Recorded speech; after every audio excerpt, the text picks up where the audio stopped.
26장입니다. 사도행전 26장.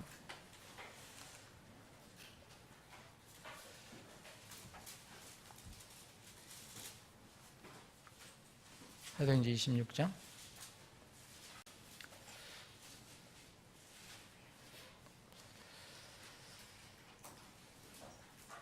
네, 오늘 아침에 말씀드린 대로 주님께서 허락하신 동안 우선 구원에 관해서 신학교에서 얘기한다면 구원론에 관해서 우리는 신학교는 아니니까 구원에 관해서 성경이 말하는 성경이 가르치는 구원에 대하여 살펴보겠습니다. 그리고 그 다음에 성경이 가르치는 하나님 말씀에 대해서 성경에 관해서 살펴보고, 세 번째로는 성경이 가르치는 주님의 내교회, 우리는 흔히 지역교회라고 하는데 성경에는 교단교회 없습니다. 성경에는 이 지상에서 우주적인 교회는 없습니다. 주님의 지역교회에 관해서 이게 기초를 다지는 그런 시간을 좀 되었으면 좋겠습니다. 자, 사도행전 26장 14절부터 자, 우리가 읽을 이 부분은 이 26장 1절에 있는 것처럼 바울이 이제 로마로 잡혀서 호송당하기 전에 자꾸 신문을 봤는데 마지막에 이제 아그리빠 왕에게 이렇게 신문을 받는 겁니다. 근데 여기서 아그리빠 왕이 이렇게 자기를 고소한 유대인들에게 말할 수 있는 기회를 허락해 준 겁니다. 너 그럼 말해봐라. 이렇게 여기 26장 1절에 보면 그때 아그리빠가 바울에게 이르되 너 자신을 위하여 말하는 것을 허락하노라 하매 이에 바울이 손을 들어 자기를 위해 답변하되. 그런데 이 바울이 굉장히 지혜로운 사람이거든요. 왕 앞에서 기회를 얻었으니까 왕 포함해서 유대인들에게 얘기를 하는 거죠. 그래서 이제 아그리빠 왕이여 이렇게 해서 이제 얘기를 하게 됩니다. 이게 여지까지 내가 여기 붙잡혀 온 이유가 뭐냐, 그리고 내가 어떻게 살았는가, 사역자로 어떻게 살았나, 그 말을 지금 하는 것입니다. 근데 특별히 일종의 간증인데, 이 간증 중에서 그 바울 사도의 일생 중에서 가장 정말 잊지 못할, 인생의 완전히 그 터닝 포인트가 된 어떤 전환점이 됐던 그런 사건을 예를 들어서 얘기를 하는 겁니다. 그게 이 바울의 인생에서는 어디입니까? 다메섹으로 가는 길에서 일어난 사건이죠. 그래서 그것을 간증으로 지금 얘기를 합니다. 이 기회를 이제 이용해서 복음을 또 전하고 하나님께서 자에게 주신 명령을, 그 내용을 얘기해 주는 겁니다. 자, 이 일 위해서 이게 12절부터 내가 그 일로 수재행들로부터 권한과 임무를 받아 다마스커스로 가고 있을 때에 오 왕이여 정오가 되어 내가 길에서 보니 하늘로부터 해보다 더 밝은 빛이 나와서 나와 함께 길 가는 자들을 둘러비춤으로 우리가 다 땅에 쓰러지니 내게 말씀하시는 한 음성이 있어 내가 들음에 히브리 말로, 그렇게 돼 있죠. 히브리 말로 이르시되 사울아 사울아 어찌하여 네가 나를 핍박하느냐, 가시체를 걷어 저희가 네게 고생이라 하시니. 이거 나중에 성경 공부할 때 성경론에 관해서 얘기할 수 있을지 모르겠어요. 바울 사도는 이제 유대인이었지만 이게 그러니까 여러 가지 언어를 썼던, 그러니까 바이올린걸이었었대요. 그러니까 언어를 하나만 쓴 사람이 아닙니다. 물론 히브리어는 능통했고요. 그때 당시에 공용어라고 할 수 있는 히브리어 말고 라틴어 공용어라기보다는 로마 제국의 그런 어떤 것을 드러낼 수 있는 라틴어, 그리고 이 그리스 영향이 굉장히 컸거든요. 그리스 말, 그리고 히브리어하고 조금 다른 또 아람어라는 게 있어요. 이런 말을 서너 가지를 했던 것으로 우리가 이해를 합니다. 그래서 바울 사도는 이게 그 방언에 관해서 얘기할 때 내가 여러 가지 말을 하는 것에 대해서 정말 감사하다고 얘기를 했어요. 근데 그 중에서 특별히 예수님께서 이게 말을 택하실 때 히브리 말을 택하셨다는 게 재미있는 거예요. 히브리 말로 택해서 이 바울 사도에게 다메섹 도상에서 얘기를 합니다. 분명히 히브리 말로 이르시되 그랬거든요. 자, 내가 이르되 주여 누구시니까 하매 그분께서 이르시되 나는 네가 핍박하는 예수라. 오직 너는 일어나 네 발로 서라. 내가 네게 나타난 것은 이 목적을 성취하기 위함이니 곧 네가 본 이 일들과 또 앞으로 내가 네게 나타날 그 일들에 대하여 너를 사역자와 증인으로 삼기 위함이라. 자, 거기서 다메섹 도상에서 바울 사도가 이게 처음으로 회심하는, 바울 사도는 정말 특이한 경험인데 구원 받자마자 사명을 받았어요. 구원 받자마자. 이게 무슨 얘기입니까? 사도행전 9장에 있는 얘기를, 그 경험을 다시 한번 이렇게 거기서 간증으로 이야기하는 것입니다.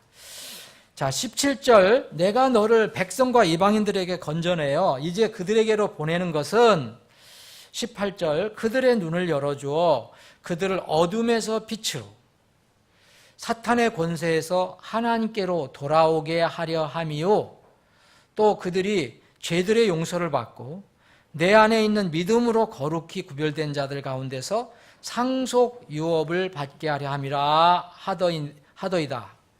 그러므로 오 아그리빠 왕이여, 내가 하늘에 나타난 환상에 불순종하지 아니하여 먼저 다마스커스와 예루살렘 사람들과 온 유대 지방에 그리고 이방인들에게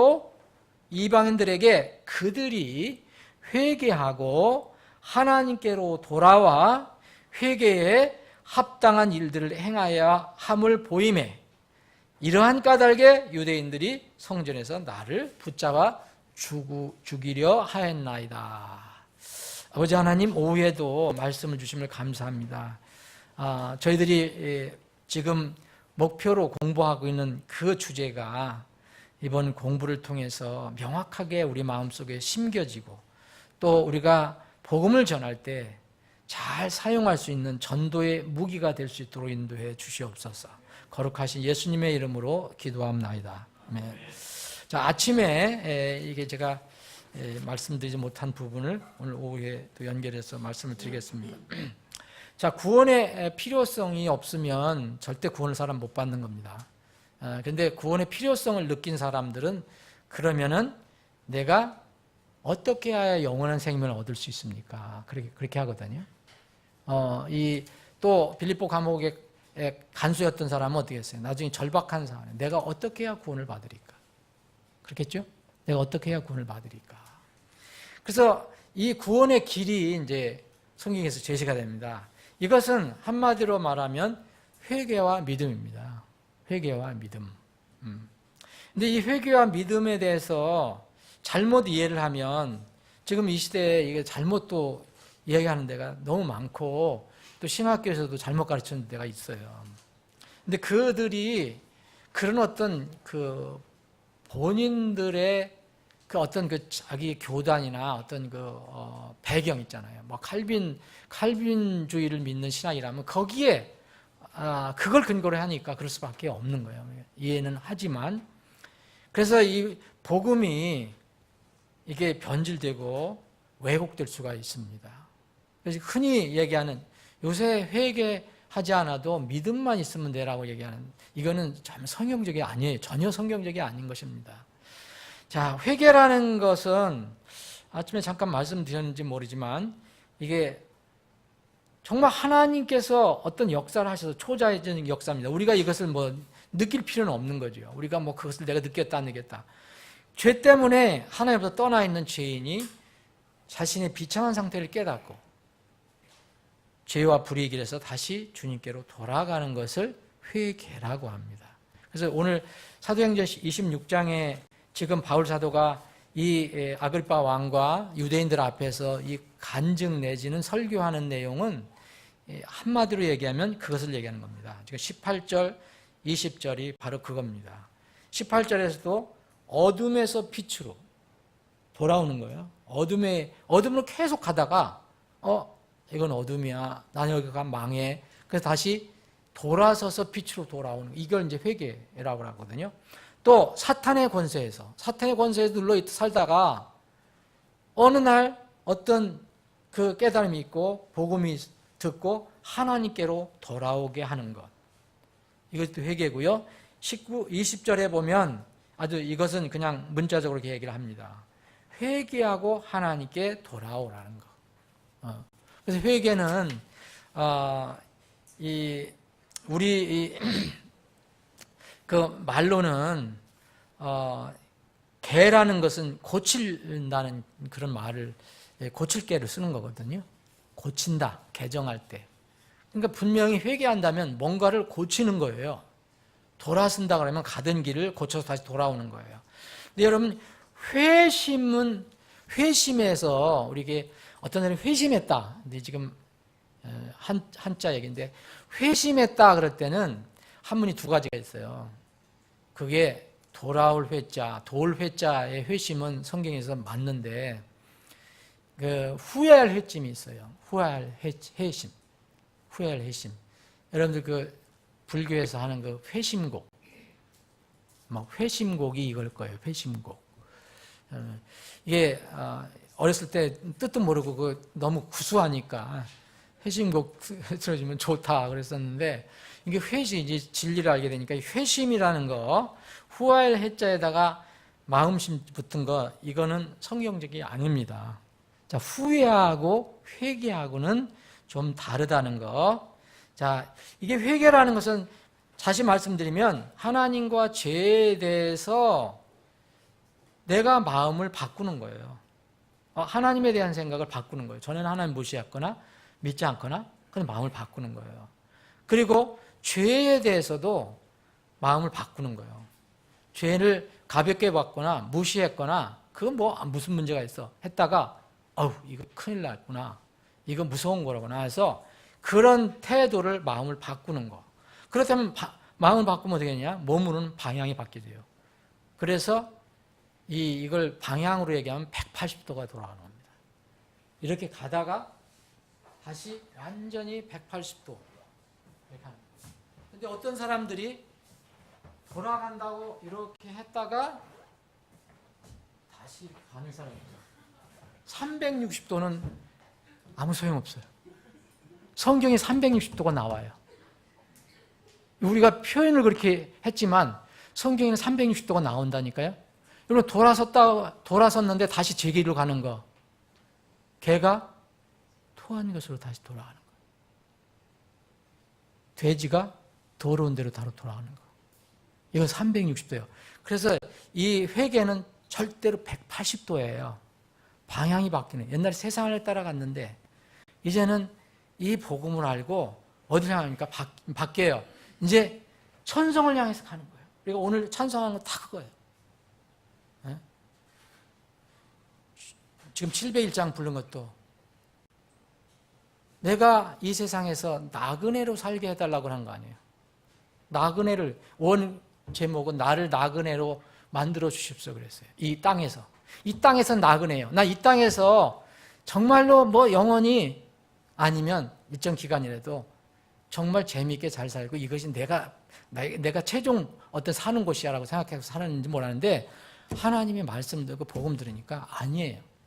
그래서 돌아섭니다. 방향이 어떻게 가냐? 이제 천성을 향해요. 그럼 여기서는 사는 건 뭐냐? 그냥 나그네요. 나로 이 세상에 나그네가 되게 하소서. 그렇게 얘기하는 거거든요. 이게 이제 회개입니다. 회개. 자, 지금 말씀드린 중에서 회심하고 회개, 이건 좀 달라요. 그러면은 회심에 여러분 뉘우치는 것도 좋은 거예요. 뉘우치는 것도 좋은데 회심은 후회는 하는데 해결책을 못 얻는 거예요. 여러분 무슨 일을 당하면 막 슬퍼하고 막 통곡하고 막 그러잖아요. 이게 다. 근데 여러분들이 죄 문제를 가지고 있어도 울 수도 있고 통곡할 수도 있어요. 그런데 그걸로 끝나는 거. 다른 방법으로 하는 것은 회심이에요. 회심곡 두드리고 노래하는 것 같은 거예요.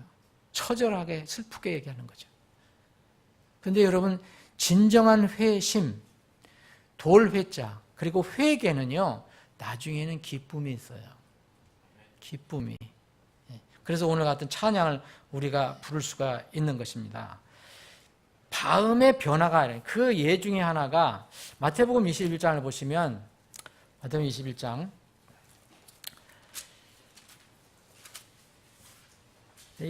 좋은 예인데요. 21장 28절에 보면 어떤 사람이 두 아들이 있어요. 이게 주님께서 다 이거 말씀해 주신 거예요. 두 아들이 있는데 첫째 아들하고 둘째 아들이 있어요. 똑같이 두 아들에게 첫째 아들한테 얘기했어요. 너 오늘 포도원에 가서 일해라 그랬어요. 그랬더니 그 첫째가 뭐라고 했어요? 29절에 보면 안 가겠어요. 잘 말 안 듣는 아들이에요. 그랬더니 지금 놀기도 바쁜데 무슨 안 갑니다. 그랬더니 아버지 말이 무섭거든요. 생각하면 이러면 안 돼. 내가 잘해야지. 하면서 생각해 보니까 아니야. 그래서 뜻을 어떻게 했어요? 그 뒤에 뜻을 돌이켜서 갔다 그랬어요. 이게 회개입니다. 이게. 그리고 그가 둘째에게 가서 또 그와 같이 말하며 그가 응답하여 이르되 둘째에게 얘기했어요. 평소에 공손한 것 같고 순종하는 것 같고 그래서 얘기했더니 예 아버지 가겠습니다. 가서 열심히 하겠습니다. 그랬는데 가겠나이다 하고는 뭐 했어요? 안 갔어요. 안 갔어요. 이게 입으로만 얘기한 거예요. 입으로만. 하나님은 그걸 아시거든요. 그래서 그들 중에 누가 자기 아버지를 떠나느냐? 당연히 첫째 아들이죠. 사람들이 보면 저 사람 말도 안 듣고 때로는 그 불순종하고 그런 아들이야. 근데 어떻게 되냐? 결국은 갔거든요. 이게 아버지 뜻을 행한다고 그랬어요. 자, 성경 속에서 이제 이 회개는 여러분들 이거 굉장히 중요한 겁니다. 많은 사람이 헷갈리는 거예요. 제가 상담을 할 때마다 말씀을 드리는 거예요. 구원 상담할 때마다. 성경 속에는요, 회개가 두 가지 용례가 나와요. 두 가지 용례. 첫 번째로는 구원 회개예요. 구원 회개. 구원 회개는 그 사람의 영혼이 거듭남을 가져오는 일생일 때 딱 한 번 일어나는 회개입니다. 그걸 본인이 언젠지 정확히 몰라도 이거는 한 번 일어나야 돼요. 니고데모가 어느 날 밤 예수님을 밤에 만났을 때 일어난 거예요.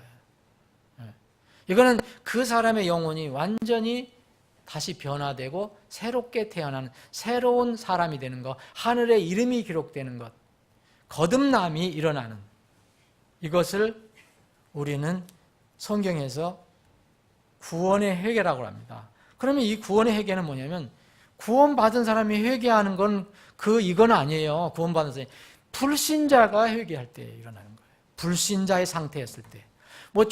교회를 많이 다니고 종교 생활을 하더라도 거듭나지 못했을 사람이 회개하면 이거는 일생일 때 딱 한 번 구원의 회개가 일어나는 거예요. 누가복음 13장 3절에 보면 주님께서 많은 사람들이 이제 사람이 죽었는데 왜 이 사람이 왜 죽느냐 안 죽느냐 그 사람 부모 탓이냐 아니냐.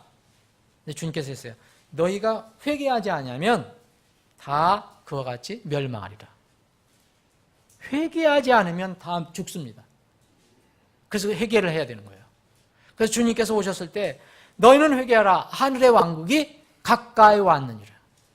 그럼 회개하지 않으면요 하늘의 왕국 못 들어간다는 거죠. 하늘의 왕국 못 들어간다는 것은 멸망한다는 거죠.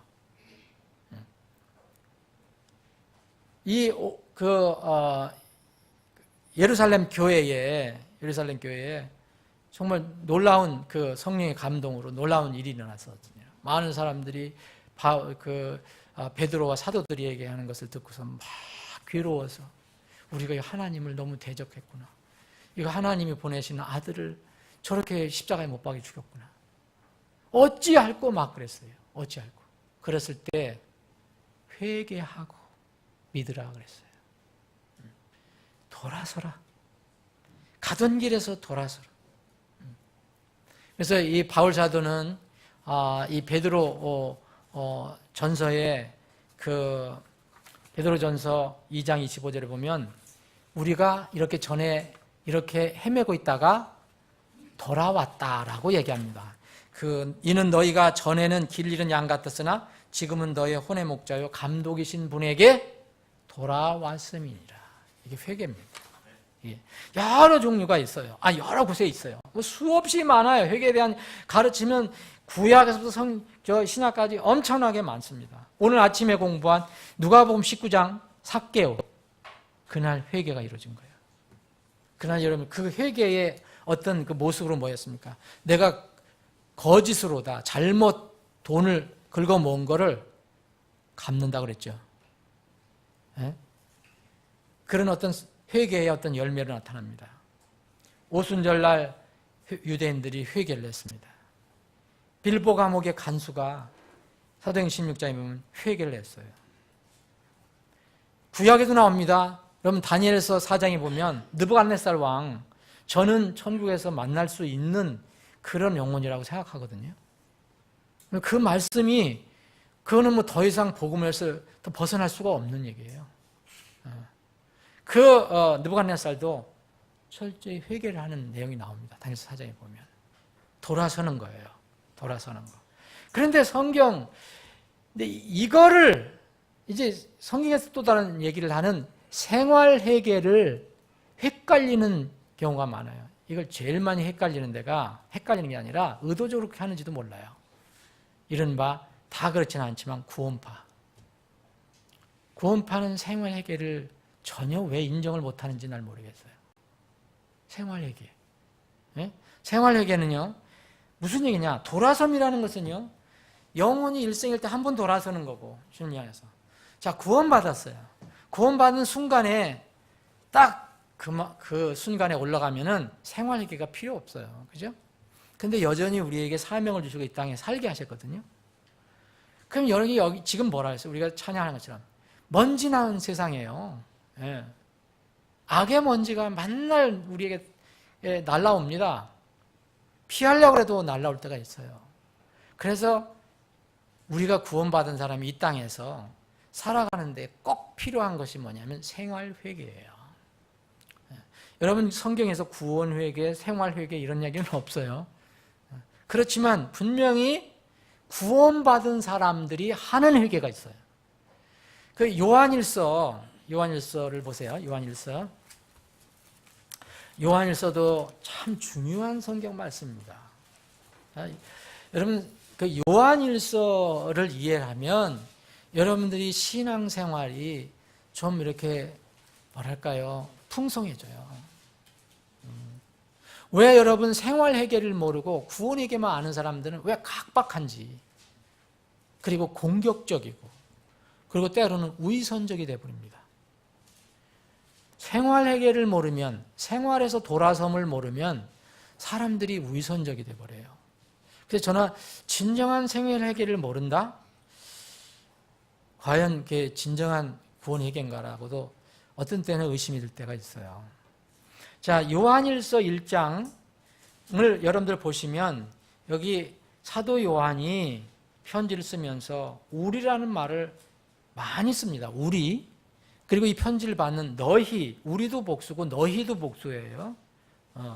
그래서 이 사도 요한은 이 우리가 할 때 너희와 함께 나까지 포함해서 우리라고 얘기하는 거거든요.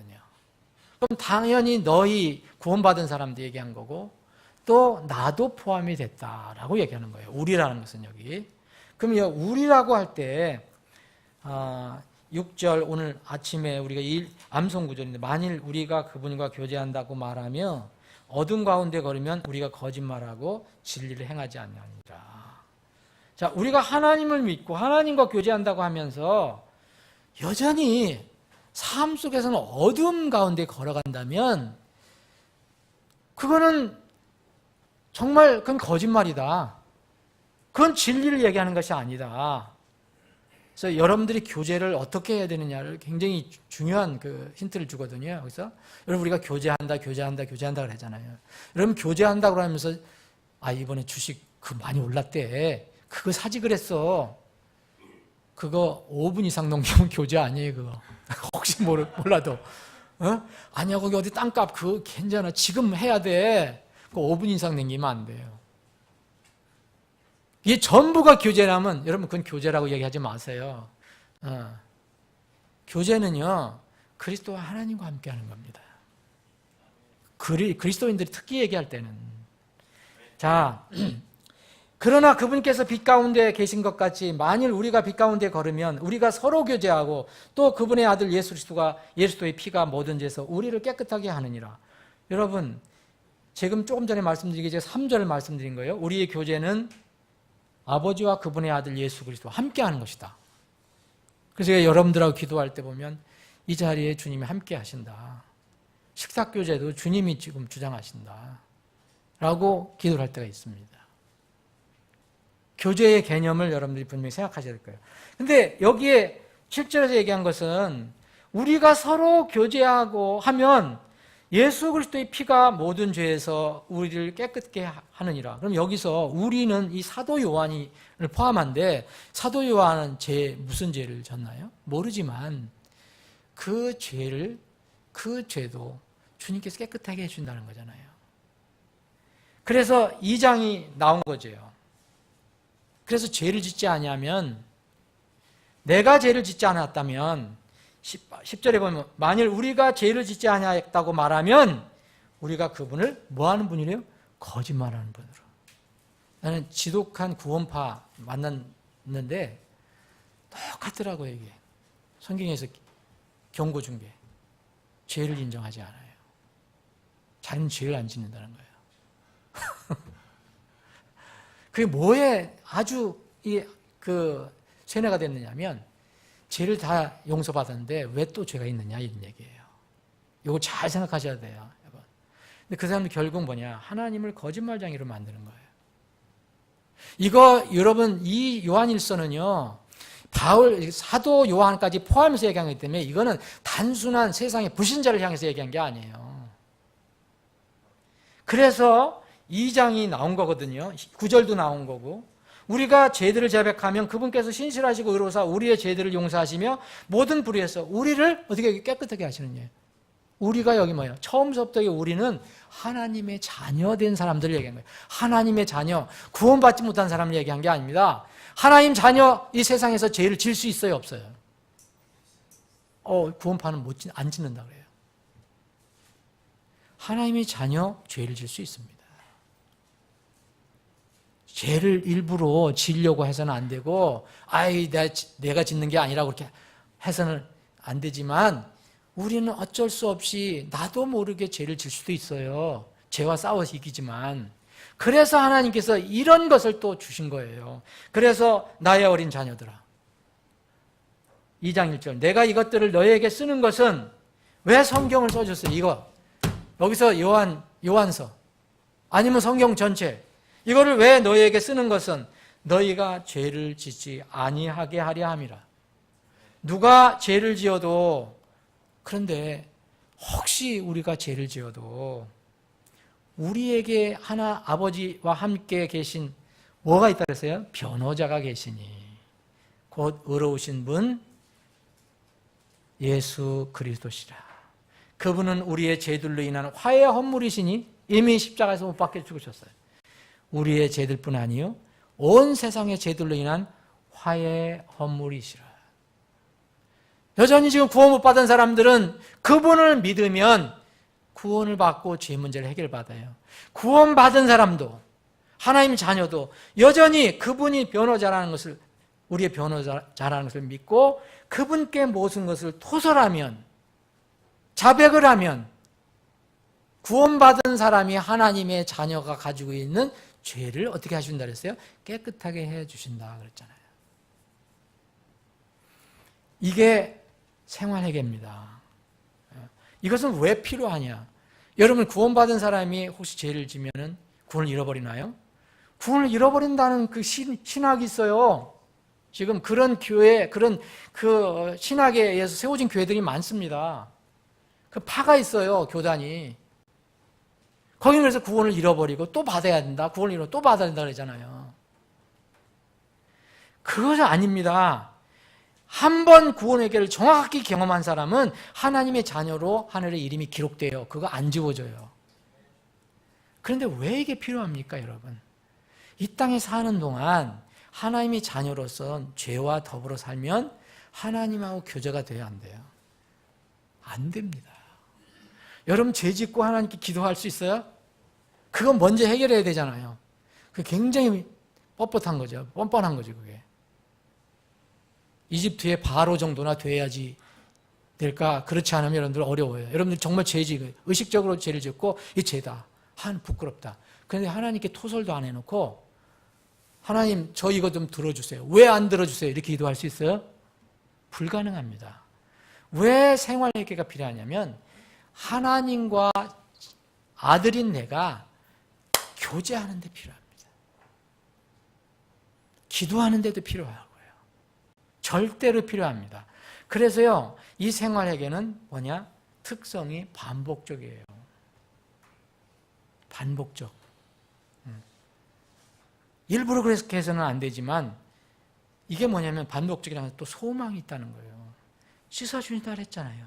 만일 누가 죄를 지어도 우리에게 아버지와 함께 계신 변호자 예수 그리스도가 계시니 그분께서 이미 우리의 죄연물이 되셨기 때문에 그분께서 하나님이 옆에서 저 형제의 저 자매의 지은 문제를 하나님께 고하지 않았습니까? 그거 이미 제가 그때 다 해결한 거 아닙니까? 라고 변호하신다는 거예요. 여러분, 그분을 우리가 모시고 있다는 게 너무 좋지 않아요? 얼마나 이게 복 있는 삶입니까? 그래서 이 생활회개의 그 저기를 알게 되면, 은혜를 알게 되면 정말 우리 삶이 풍성해질 수가 있어요. 그런데 거꾸로 말씀드리겠습니다. 구원의 회개, 일생일대 한 번 거듭남의 회개가 없는데 맨날 회개하는 사람들 있잖아요. 저도 옛날에 그랬어요. 전혀 거듭남에 확신이 없는데 그전에는 막 캠프 가서도 캠프 이제 여름 성경 우리는 그거 안 해요. 그런 거 안 하니까 걱정하지 마시고 다 오셔요. 옛날 보면 다 저녁에 특히 이제 청소년 때 보면 다 죄 써내라 다 써내서 오기 전날 밤에 화터풀 열어놓고 거기다가 다 태우잖아요. 여러분 다 죄가 없어졌다. 근데 또 집에 돌아올 때 또 있어. 그럼 또 집에 돌아오면 그 다음에 주일날 금요일날 또 회개 기도 시간에 또 가서 다 털어내야 돼요. 또 생겨요. 이걸 소위 얘기하면 다람쥐 책 바꾸고 온다. 생각해 보세요. 하나님이 우리를 위해서 그렇게 해주신 것이 정말 다람쥐 책 바꾸고 돌든 만날 그렇게 해야 되는가. 그래서 거듭남의 회개의 경험이 없는 사람은요, 생활 회개를 아무리 자주 해도 소용이 없어요. 이게 종교인으로 늘 머물러 있는 거예요. 그래서 정말 죄사함의 그 한 번 경험이 없으면 정말 어렵습니다. 생활회개를 아무리 해도 뭐예요? 생활회개를 아무리 해도 근본적인 죄가 없어지지 않는데요.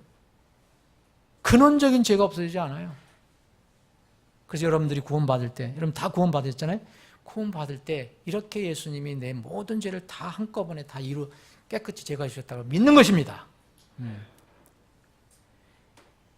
근원적인 죄 문제를 해결한 사람은 요한복음 13장에 나와 있는 것처럼 예수님께서 뭘 했습니까? 이 베드로가 그러면 나도 다 씻어달라고, 목욕시켜달라는 거예요.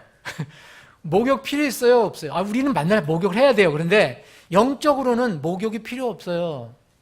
왜냐하면 한번 다 씻어줬기 때문에. 그렇죠?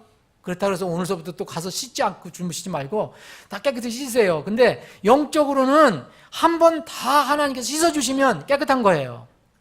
근데 거기에 요한복음 13장 한번 보세요.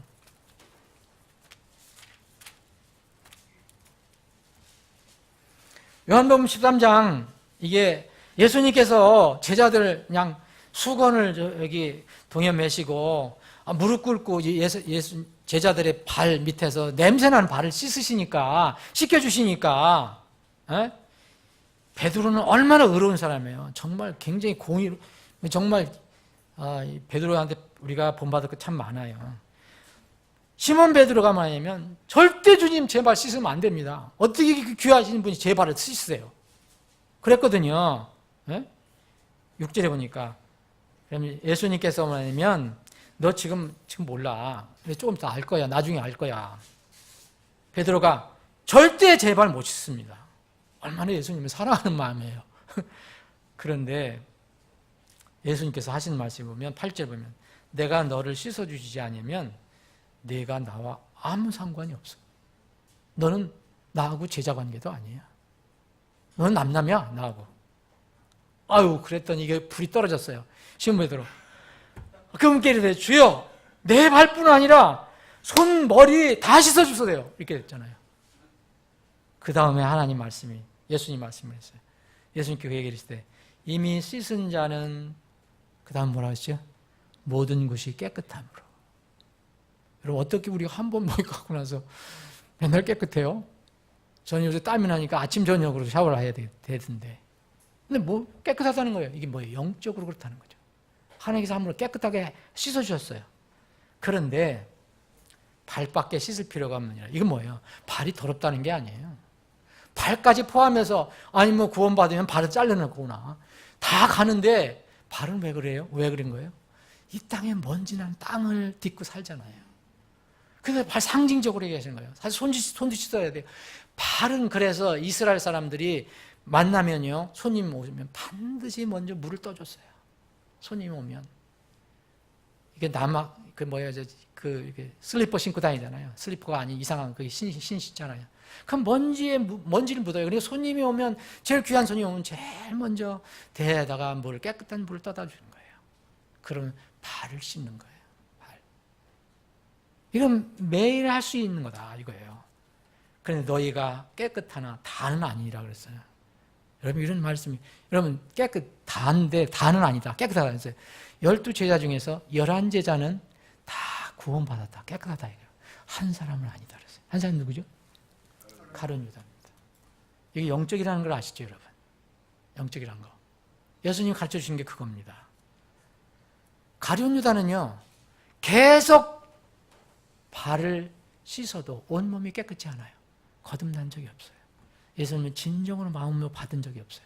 예수님 뭘로 지금 믿고 있습니까? 돈으로 믿고 있어요. 돈. 자, 그래서 이제 후회와 회개가 여기서 나오는 겁니다.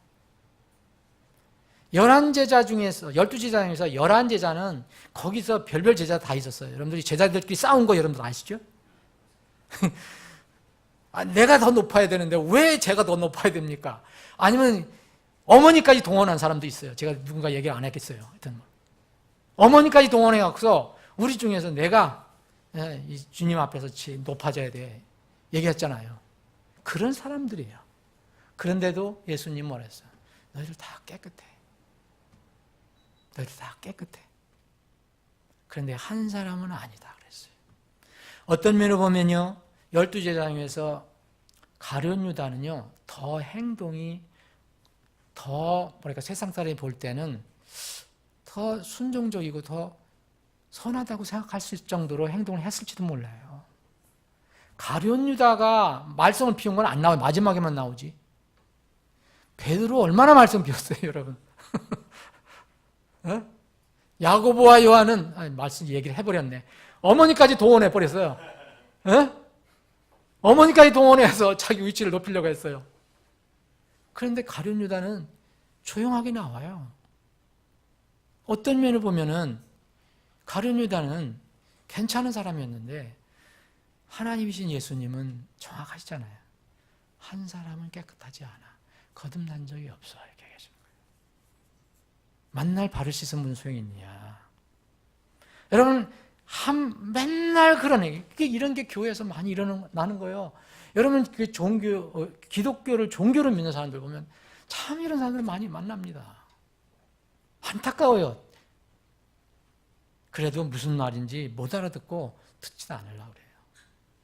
이상한 얘기 한다고 자꾸 그러는 거예요. 이상한 얘기. 여러분 여기서 회개하고, 자, 11제자는 회개를 한 사람이에요. 그런데 가룟 유다는요, 후회를 한 사람이에요. 후회. 자, 고린도 후서 7장. 좀 생각나는 대로 한번 찾아보겠습니다. 고린도 후서 7장.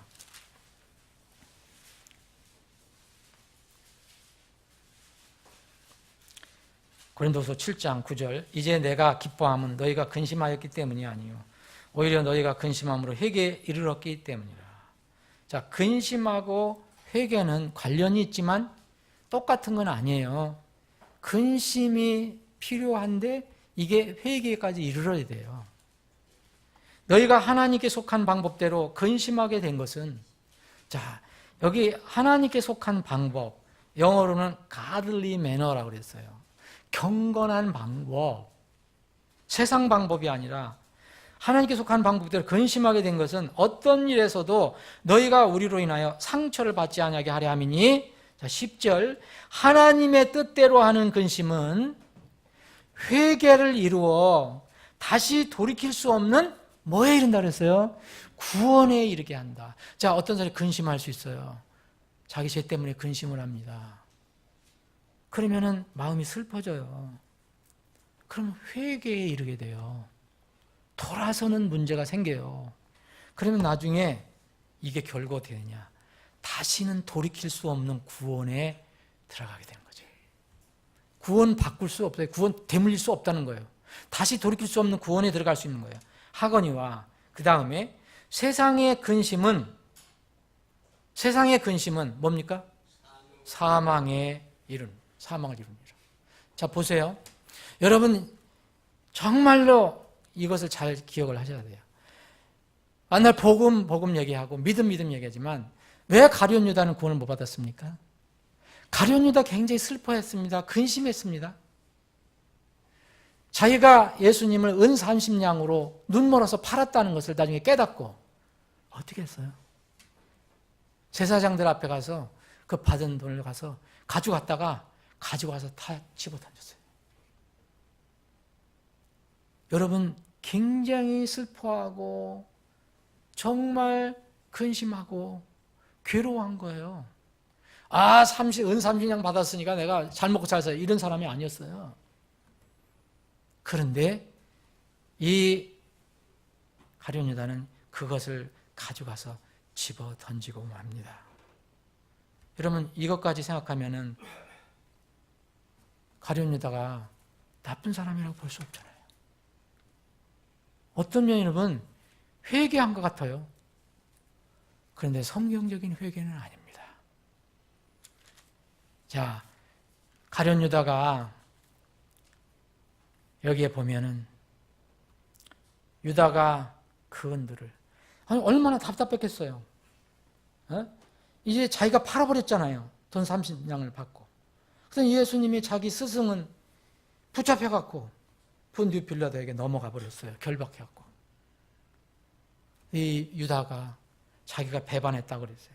배반해서 넘긴 유다가 그분께서 이렇게 심판받으시는 걸 보고 마음이 굉장히 괴로웠어요. 여기 마태복음 27장 3절 보면 그때 그분의 배반하여 남긴 유다가 그분께서 정죄받으신 거 보고 여기 보세요. 뜻을 돌이켜.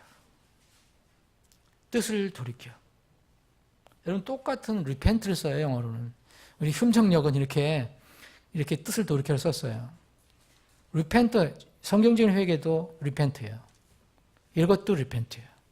근데 리펜트하고 회개하고 나중에 이제 믿음, 다음 주에 이제 믿음 공부하는데 이게 반드시 연결이 돼야 돼요. 여기 뜻을 돌이켜 은 30개를 수제사장들과 장로들에게 도로 가져다 줬어요. 나 이거 물리겠다 이거 얘기잖아요. 물리겠다. 그랬더니 이 사람들이 그거 이제 너한테 준 거니까 우리 아무 상관없어. 이거 네가 알아서 해. 우리는 상관할 게 아니야.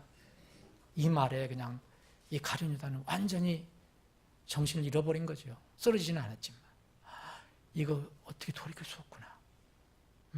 저 제사장들이 안 받는구나. 되물려 주지 않는구나.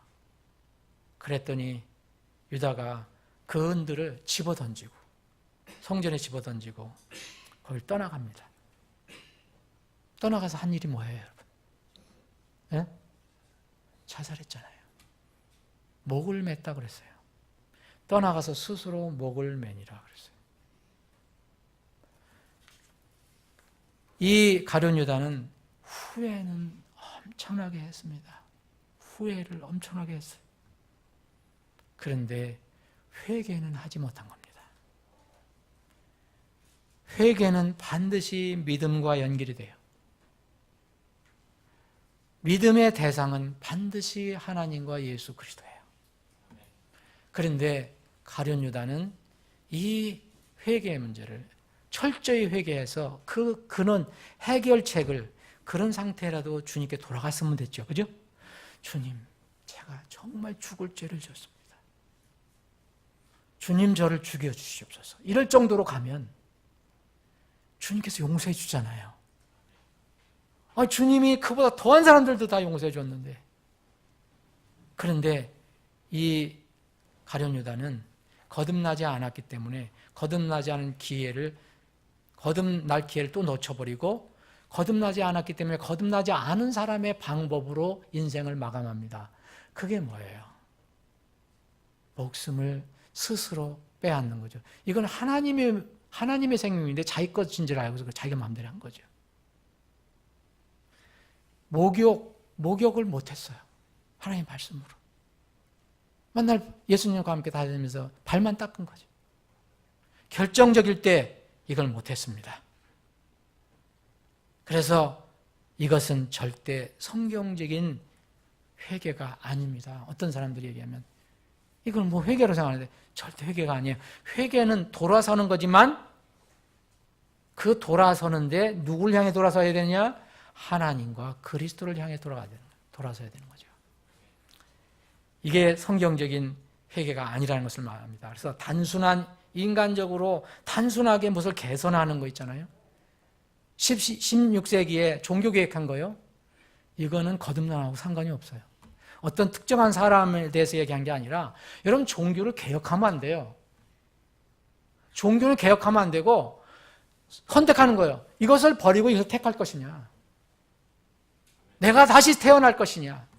아니면 그냥 태어났는데 조금 이렇게 다듬고 코도 성형수술하고 좀 눈도 더 크게 하고 이렇게 해서 하나님으로 인정을 받을 것이냐. 아닙니다. 그렇게 개혁하여 아무 소용없어요. 이거는 성경적인 회개가 아니에요. 지금 말씀드린 이게 세상의 슬픈 근심 이런 거 절대 회개가 아닙니다. 여러분 대표적인 그 회개가 성경적인 회개가 아닌 게 출애굽기를 읽어보시면 출애굽할 때 나타난 인물 나오죠. 누구요? 파라오. 여러분 파라오 읽어보세요. 10가지 재앙 주실 때. 처음에는 목을 꼿꼿이 세우다가 나중에 요새 북한에 있는 어떤 사람처럼 겁신하니까 아이고 살려주세요. 하나님께 한 곳에 불러서 이거 좀 빨리빨리 해결해 주면 다 없어지면 다 편해지면 이제 또 다시 시작해요. 여러분 반복하지요.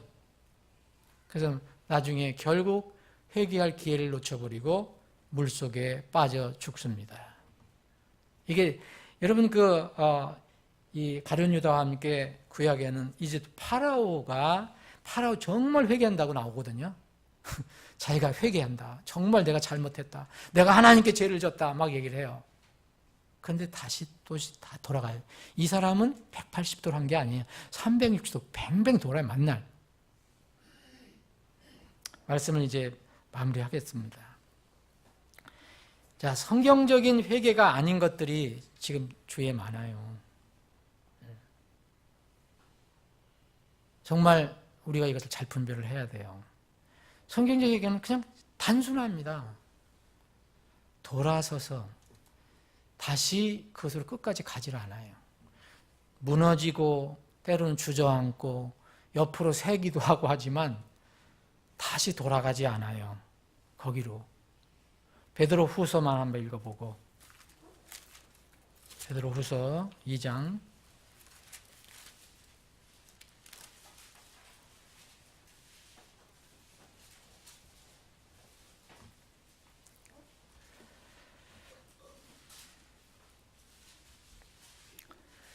18절부터 제가 읽겠습니다. 그들은 헛된 것을 크게 부풀려 말하면서 거짓 대언자, 거짓 교사, 잘못하며 사는 자들로부터 빠져나와 깨끗하게 된 자들을 육체의 정욕과 심한 방종을 통해 깨어나니라. 그들이 저들에게 자유를 약속하나 자신들은 부패의 종이 되었으니 사람이 누구에게 정복되면 그 사람이 노예가 되느니라. 만일 그들이 주 곧 구원자 예수 그리스도를 아는 것을 통해 세상의 오염에서 벗어난 뒤에 다시 그 안에 말려들면 정복되면, 말려들어 정복되면이라는 것을 중요한 단어예요. 정복되면. 완전히 거기에 완전히 정복됐다 하면 나중 결과가 처음보다 그들에게 더 나쁘리니 그들이 의의 길을 안 뒤에, 머리로 하는 거죠. 자기들이 받은 거룩한 명령에서 돌아서는 것보다 차라리 그것을 알지 못한 것이 그들에게 더 나았으리라. 왜냐하면 왜 이런 말이 나면 나중에 상급과 심판의 차이가 있기 때문에 그렇습니다. 그러나 개는 자기가 토한 것으로 되돌아가고 씻겨진 돼지는 징창 속으로 뒹군다 하는 참된 잠언에 따라 그 일이 그들에게 일어납니다.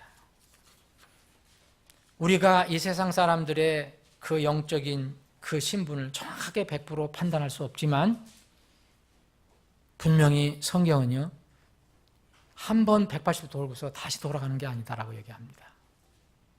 여러분, 사도행전 8장에 보면 시몬 마구스라는 사람이 나와요. 이 시몬은요, 침례까지 받았어요. 그런데 드러난 게 뭐냐면 마귀의 자식이에요. 회개한 적이 없습니다. 한 번 거듭난 적이 없어요. 계속해서 이제 하나님 말씀, 특별히 구원에 관해서 계속 말씀을 드릴 테니까 여러분들이 이것을 계속해서 정리를 한번 해보십시오. 나중에 끝날 때 제가 정리한 자료를 나중에 다 드릴게요. 지금은 여기 왔다가 저기 왔다 하니까.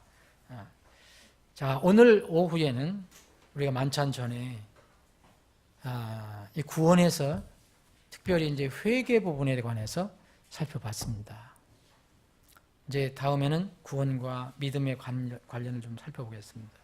자, 만찬은 이렇게 한번 일생일 때 분명히 복음을 통해서, 진리의 말씀을 통해서 내 자신이 죄인이라는 것을 깨닫고 이 길로 가면 안 되겠다.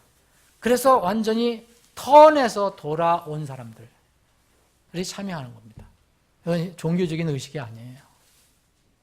얼마나 그런 게 많습니까? 천주교 가서는 다 그렇게 하잖아요. 성체라고 그래서. 또 이 만찬이 바로 예수님의 몸이기 때문에, 몸을 상징하기 때문에 누룩 없는 빵도 예수님 몸이고 저기 잔도 예수님의 피를 상징하기 때문에 회개의 참 의미가 거기에 들어가 있는 거죠. 그래서 정말 진정으로 회개한 사람들만, 그래서 하나님의 자녀가 된 사람들만 만찬에 참여해서 그 만찬의 의미를 되씹고 기억하고 또 감사하고 주님이 오실 때까지 그분이 왜 죽으셨나를 다른 사람들에게 알려주기 위해서 이렇게 모이는 것입니다. 그리고 이렇게 주님과의 관계를 맺고 주님과 함께 내가 죽었다 살았다, 죽었다가 다시 살아났다는 간증, 심리에 순종한 사람은 누구든지 만찬에 참여할 수가 있게 되는 겁니다. 자, 두 분 형제님들 모시겠습니다.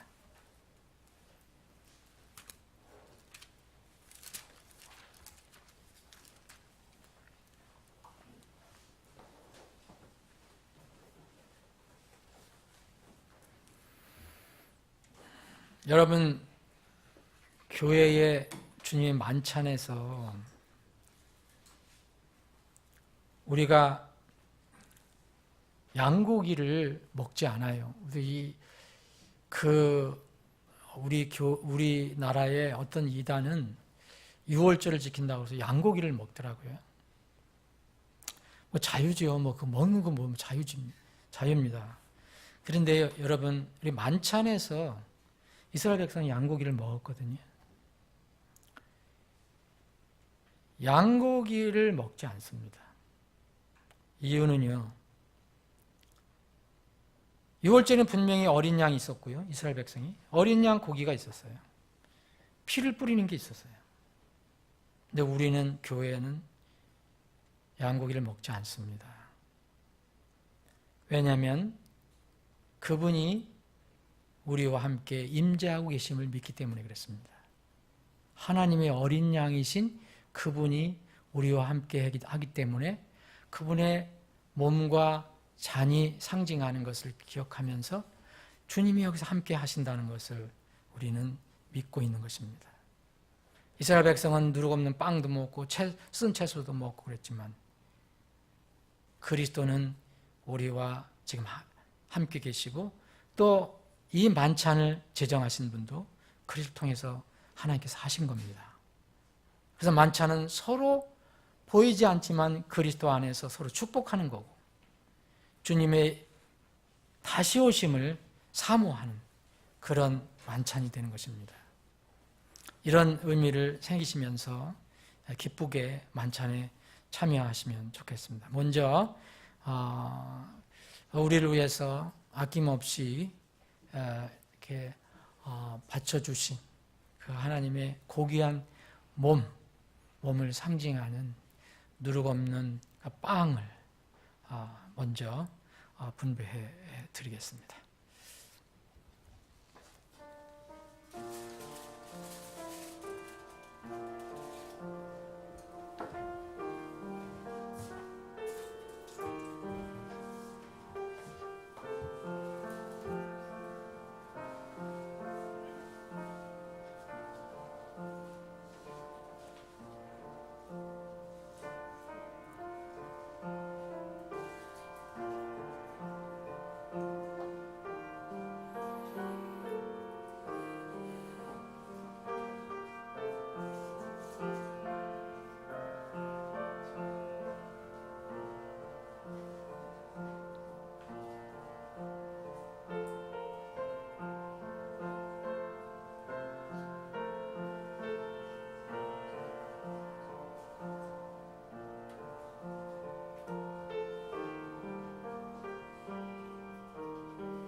주 예수님께서 배반당하신 바로 그 밤에 빵을 집으사 감사를 들으신 뒤에 그것을 떼시고 이르시되 받아서 먹으라.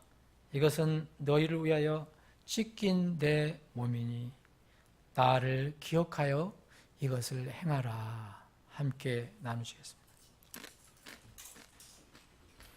다음은 주님께서 죄인들을 위해서 아낌없이 흘려주신 그 고귀한 피를 기념하고 상징하는 잔을 분배해 드리겠습니다.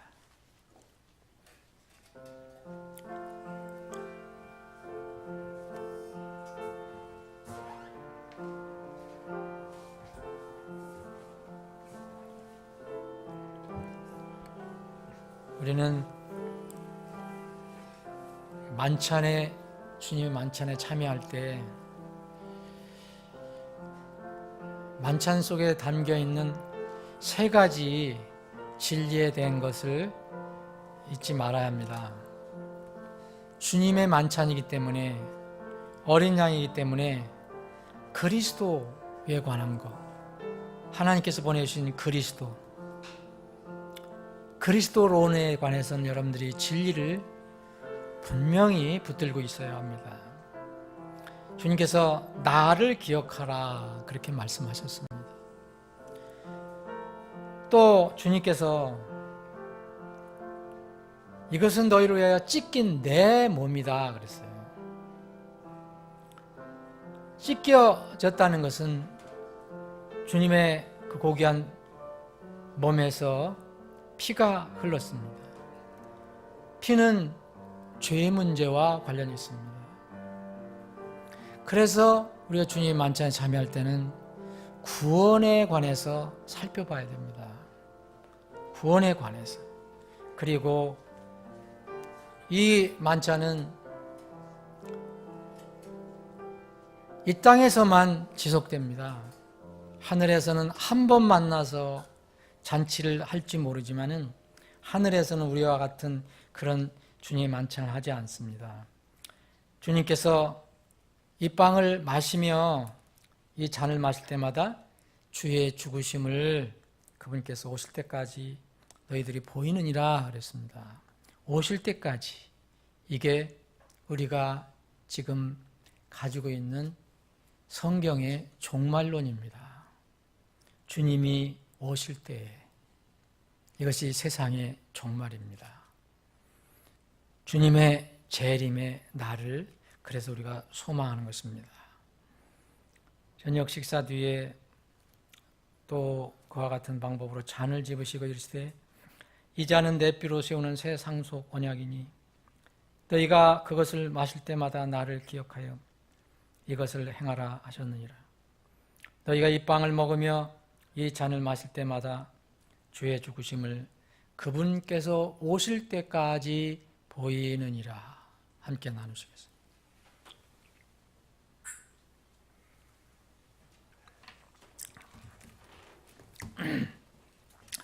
예, 7월 주님 만찬은 이것으로 마칩니다.